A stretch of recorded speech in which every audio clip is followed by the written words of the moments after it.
Ano ang low-carb diet?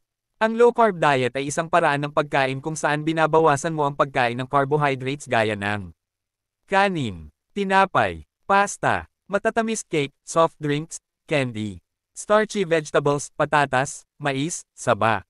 Sa halip, mas pinapaboran ang pagkain ng proteins, itlog, manok, isda, baboy, baka, healthy fats, avocado, olive oil, nyog, mani, non-starchy vegetables, pechay, repolyo, talbos ng kamote, ampalaya. Paano ito gumagana? Kapag kaunti lang ang carb sa katawan, napipilitin ang katawan na gamitin ang taba bilang pangunahing source ng enerhiya. Ito ang tinatawag na fat burning mode o ketosis. Mga benepisyo ng low-carb diet. 1. Pampapayat weight loss. Mabilis kang pumapayat dahil natutunaw ang taba bilang enerhiya. Mas nababawasan ang bilbil at tiyan. 2. Pababa ng blood sugar. Nakakatulong sa may prediabetes o type 2 diabetes. Iwas sa insulin resistance. 3. Pampababa ng triglycerides at cholesterol.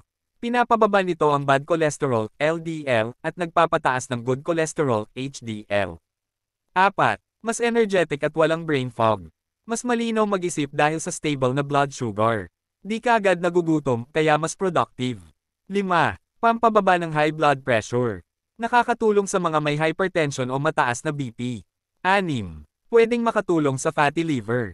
Binabawasan ang taba sa atay at SGPT level sa ilang buwan ng consistent na low-carb lifestyle. Paalala, iwasan ang dirty low-carb, tulad ng processed meats at chichirya.